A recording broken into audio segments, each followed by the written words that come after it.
আজকে সকালটা শুরু হয়েছে এরকম মেঘলা দিন, ঝিরিঝিরি বৃষ্টি দিয়েই আর কি শুরু হয়েছে। সকালে উঠেই কিন্তু চলে এসেছি বাইরের আবহাওয়াটা দেখতে আর গাছে ফুল আছে কিনা। আজকে কিন্তু আমি একটাও ফুল পাইনি, তো চলো কি আর করা যাবে। বাড়ির সামনে এদিকে দেখতে পাচ্ছ আমার ফুলের টবগুলো ভেঙে পুরো একাকার অবস্থা হয়েছে। আরও 2-4টে টব ছিল, সেগুলো ফেলে দিয়েছি, এটা এখনও ফেলা হয়নি। আর তারপরে চলে এসেছি এই বারান্দার দিকে। এখানে বেশ কয়েকটা ভেজা জামাকাপড় ছিল।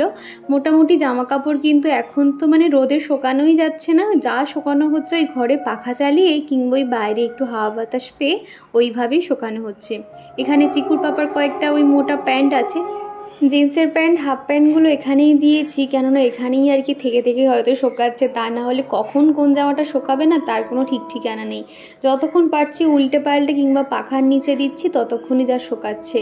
তো তারপর ভাবলাম এই জায়গাটা একটুখানি পরিষ্কার করে নিই। আমার এই ঘরে ঢুকতে এই দিকে যে ছোট্ট একটা বারান্দা রয়েছে, তোমাদেরকে খুব একটা দেখানো হয় না। আসলে এই জায়গাটা প্রচণ্ড আর কি গ্যাঞ্জাম হয়েছিল, মানে ভাঙাচোরা ছিল, তারপর চিকুর খেলনাপাতি সমস্তটাই ছিল। আগের রবিবার দিনকে চিকুর পাপা সমস্তটাই কিন্তু পরিষ্কার করে দিয়েছে, তো সেই জন্য একটুখানি দেখার অবস্থায় হয়েছে আর কি। আর আমি না সবসময় বলি যে ঘরে ঢুকতে এইরকম জায়গাটা গ্যাঞ্জাম করে রাখা কখনোই উচিত নয়। আর এমনিতেও এখানে প্রচণ্ড না ছোট ছোট যে কেডনো মতন হয় সেগুলো এবং ব্যাঙ ঢুকে থাকে, যেটা আমার ভীষণই ভয় লাগে। আর ওই সাইডে দেখছি তো কী পরিমাণে যে লাল পিঁপড়ের বাসা করেছে না, কি বলবো তোমাদের। প্রথম যখন পরিষ্কার করতে যাই পুরো ভয়ানক অবস্থা ছিল, যেহেতু ওখানে 2-4টে বক্স রাখা ছিল না, যার জন্য আর কি খুব খারাপ অবস্থা ছিল। তাও তো এখন একটুখানি ওই জায়গাটা ঝাঁটফাট দিতে পারি কিংবা একটুখানি ওখানে মোছাও যায়। তো তারপর ওই বাইরের উঠোনটাও ঝাঁট দিয়ে এলাম। আর এখন করে চিকুর পাপা না স্কুটিটা নিয়ে যাবে না, কেননা এই বর্ষার ওয়েদারে তো মানে রাস্তা দেখবে স্লিপ করে, তো সেই জন্য বললাম তুমি বাসে করেই যাতায়াত করো, এখন নয় স্কুটিটা এই কদিন বাড়িতেই থাক। আর যেহেতু একদম রাস্তার পাশেই আমাদের এই গেটটা, তো সবাই না সোজা একদম ফার্স্টে আমাদের বাড়িতেই আসে, হয়তো কোনো কেউ অ্যাড্রেস খুঁজছে বা কিছু।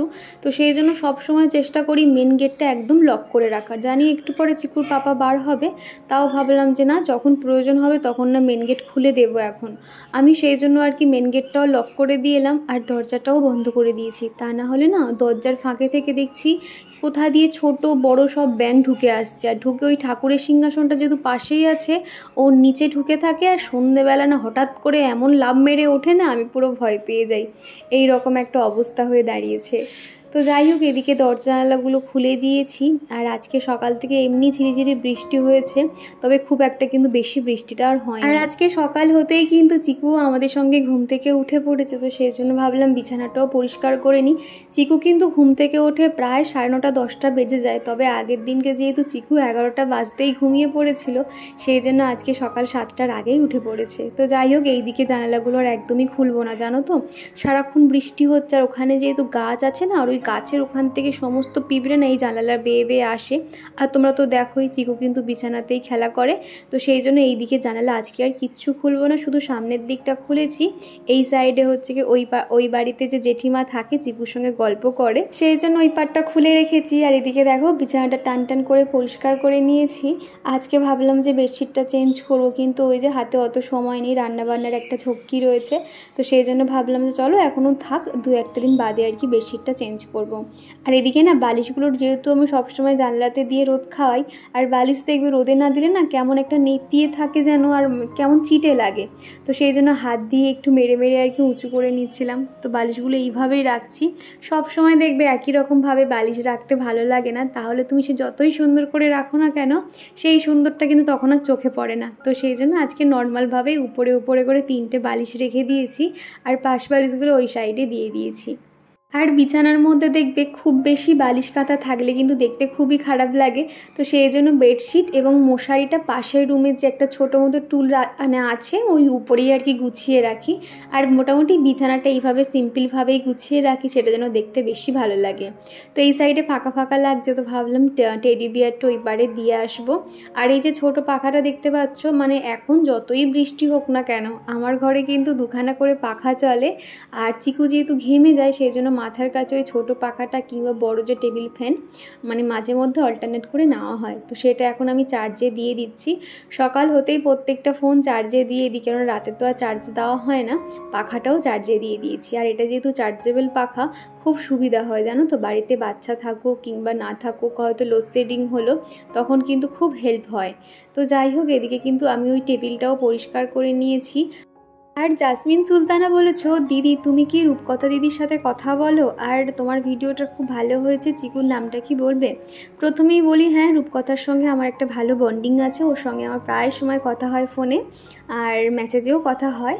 আর থ্যাংক ইউ, আমার ভিডিওটা তোমার ভালো লেগেছে। আর চিকুর ভালো নাম হলো সৌরদীপ দাস। আর আগের দিনে আমি ওই চারকোল পিল আপ মানে মাস্কটা লাগিয়েছিলাম নাকের উপরে, তো সেটা দেখে সিথি হাসছে। কি জানো তো সিথি, মানে সম্পূর্ণ মুখে দেওয়ার আমার সাহস নেই, কেননা ভীষণ পেনফুল, তোমরা তো জানো। আর এমনিতে আমার মুখে ফেশিয়াল হেয়ার রয়েছে, সেই জন্য না আমি নাকের উপর আর থুতনিতেই লাগিয়েছিলাম, সম্পূর্ণ মুখে লাগাই না, কেননা মেন সমস্যা তো নাকের পাশে ব্ল্যাকহেডসের, তো ওখানটাতে হলেই যথেষ্ট। আর পূজা মল্লিক দিদিভাই বলেছো, তুমি যেগুলো স্কিন কেয়ারে ব্যবহার করো সেগুলো একদিনকে দেখিও আর সেখানে নাম মেনশন করে দিও।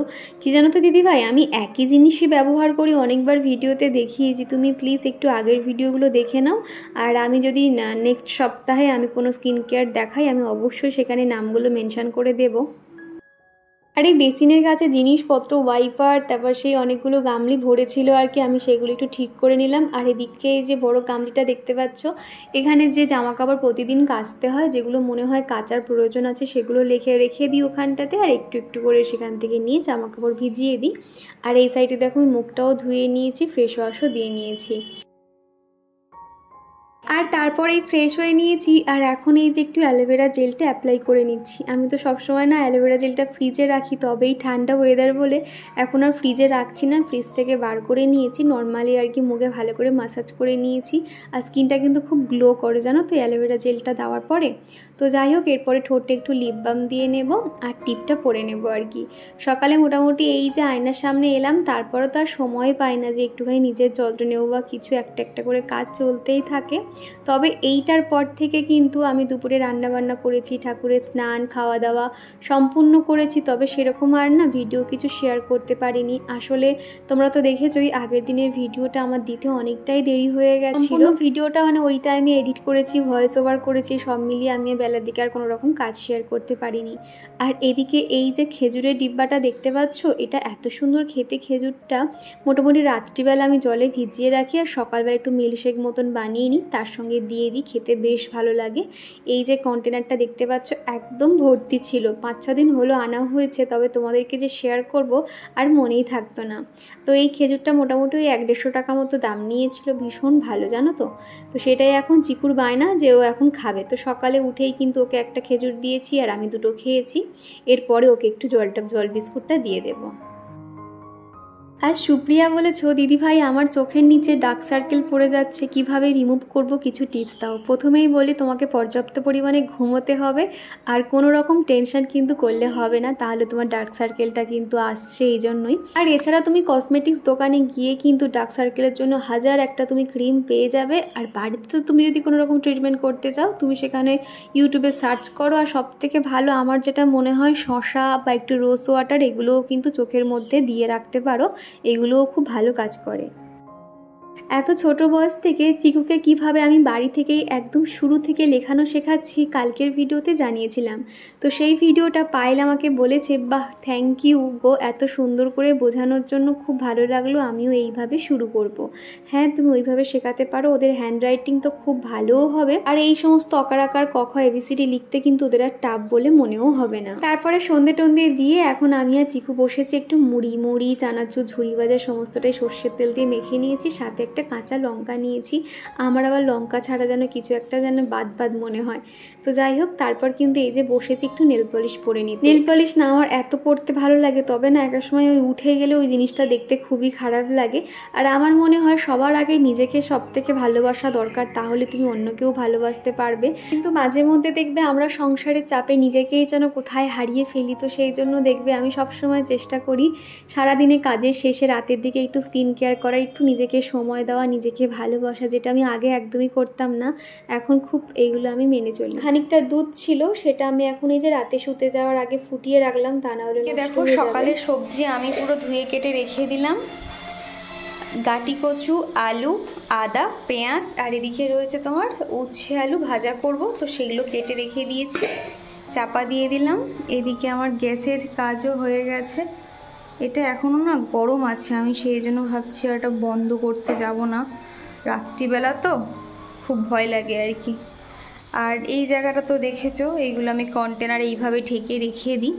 মোটামুটি রান্নাঘরটা একদম কিন্তু নিট অ্যান্ড ক্লিন। আর এদিকে তোমার রয়েছে এই যে বাসনের ঝুড়িটা রেখেছি। তো চলো লাইটটা অফ করে দিই।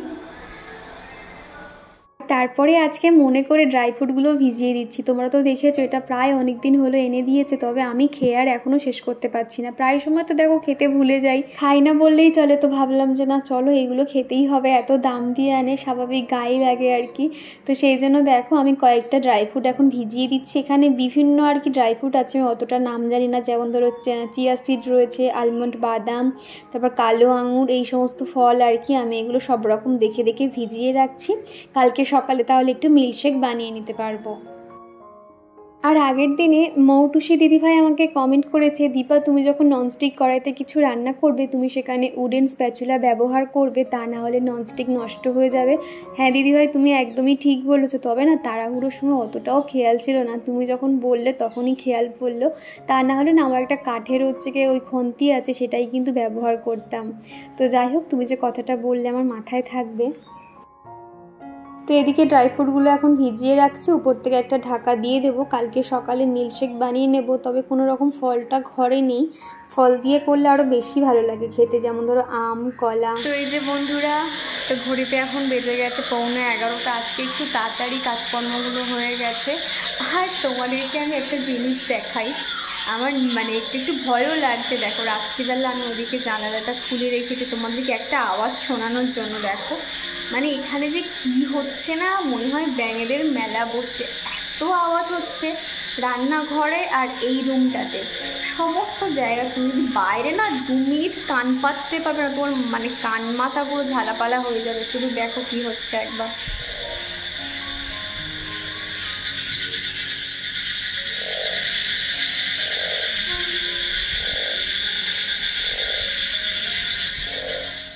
আর দেখো প্রত্যেক দিন রাতে শুতে যাওয়ার আগে আমার রান্নাঘরটাকে এরকম একদম পরিষ্কার পরিচ্ছন্ন করেই তারপর শুতে যাই।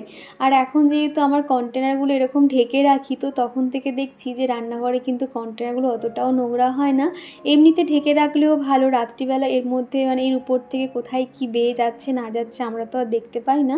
সেই কারণে এই ঘরে না নাইট বাল্ব কিন্তু সেরকম নেই জানো তো, তো সেই জন্য ঠাকুরের এই জায়গাটা না প্রচণ্ড অন্ধকার থাকে। তো ভাবলাম এই প্লাকের এই জায়গাটাতে এই আমাদের নাইট বাল্বটা খুব একটা বেশি লাগে না, তো সেই জন্য এখানটাতে আর কি দিয়ে দিলাম।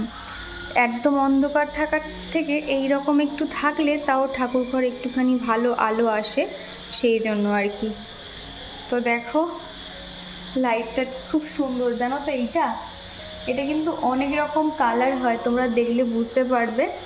এই লাইটগুলো না আর কিন্তু অফলাইনে অতটা পাচ্ছি না, এটা হচ্ছে কি অফলাইন থেকেই নেওয়া হয়েছিল, তোমরা কিন্তু অনলাইনেও পেয়ে যাবে। আর তোমাদেরকে একটা জিনিস দেখাই, এই নিচে একটা সেন্সার আছে জানো তো। এই লাইটটা কিন্তু তোমরা অনেকেই বেশ পছন্দ করেছিলে এবং এর দাম জিজ্ঞাসা করেছিলে, দামটা এই মুহূর্তে মনে পড়ছে না, অফলাইন থেকে নেওয়া হয়েছিল। তো যদি কখনো অনলাইনে পাই আমি অবশ্যই লিঙ্কটা শেয়ার করে দেব। আর এটাই এখন ঠাকুরের ঘরের কাছে দিয়ে রাখলাম, দেখতে কেমন লাগছে জানিও।